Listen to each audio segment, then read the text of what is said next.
নমস্কাৰ বন্ধু বান্ধৱীসকল আসাম জিকে জিডি লৈ আপোনাক সকলোকে স্বাগতম জনাইছো অসম চৰকাৰৰ অধীনত প্ৰায় সকলোবোৰ বিভাগৰ চাকৰি পাৰ্টি আৰু শিক্ষাৰ্থীৰ উপযোগী বুলি আশা কৰিছো তো বলক বন্ধুসকল আজি আপোনালোকৰ কাৰণে লৈ আহিছো ভাৰতৰ উপলক্ষে 10টা গুৰুত্বপূৰ্ণ প্ৰশ্ন এই প্ৰশ্নকেইটা আপোনালোকৰ কাৰণে বহুত উপকাৰ হ'ব বুলি আশা কৰিছো আৰু আসাম জিকে জিডি চেনেলত যদি নতুন আহিছে চেনেলটো সাবস্ক্ৰাইব কৰি দিব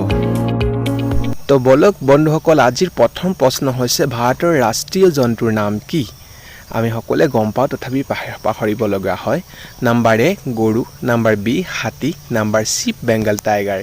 তাৰে শুদ্ধ উত্তৰটো হৈছে নাম্বাৰ সি বেংগল টাইগাৰ তাৰ মানে বাঘ নাম্বাৰ 2 ভাৰতৰ ৰাজধানী কি উত্তৰ Bhopal number B Delhi number C Mumbai তাৰে শুদ্ধ উত্তৰটো হৈছে নাম্বাৰ বি দিল্লী নাম্বাৰ 3 ভাৰতৰ ৰাষ্ট্ৰীয় গীত কি উত্তৰ নাম্বাৰ এ বন্দে মাতৰম নাম্বাৰ বি জনগণ মন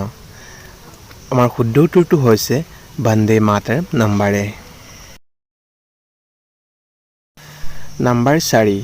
তাজমহল কোনখন ৰাজ্যত অৱস্থিত উত্তৰ নাম্বাৰ এ Madhya Pradesh number B Uttar Pradesh number সি হিমাচল প্ৰদেশ নাম্বাৰ ডি বিহাৰ তাৰে শুদ্ধ উত্তৰটো হৈছে number B Uttar Pradesh number 5 গুৰুত্বপূৰ্ণ প্ৰশ্ন ভাৰতৰ প্ৰথম মহিলা ৰাজ্যপাল কোন আছিল উত্তৰ number A Sarojini Naidu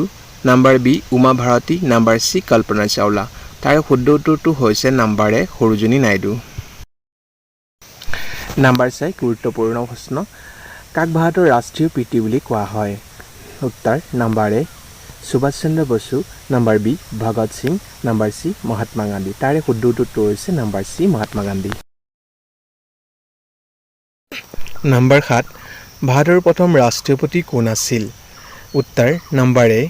Mahatma Gandhi number B doctor Rajendra Prasad number C Pandit Jawaharlal Nehru তাৰে শুদ্ধ উত্তৰটো হৈছে number B doctor Rajendra Prasad number 8 ভাৰতৰ ৰাষ্ট্ৰীয় চৰাই কি উত্তৰ নাম্বাৰ এ ময়ূৰ নাম্বাৰ বি মাইনা তাৰে শুদ্ধ উত্তৰটো হৈছে নাম্বাৰ এ ময়ূৰ নাম্বাৰ 9 ভাৰতৰ ৰাষ্ট্ৰীয় গান কি উত্তৰ নাম্বাৰ এ জনগণ মন number B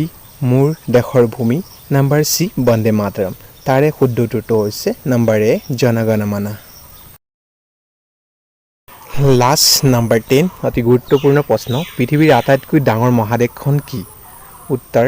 number A Europe number B Asia number C Africa তাৰে শুদ্ধ উত্তৰটো হৈছে নাম্বাৰ বি এছিয়া ধন্যবাদ থাকিল সকলোকে মোৰ চেনেলত নতুন আহিছে যদি চেনেলটো সাবস্ক্ৰাইব কৰি দিব বেল আইকনটো প্ৰেছ কৰি দিব যাতে নতুন নতুন ভিডিঅ'বিলাক আপোনালোকে পাই থাকে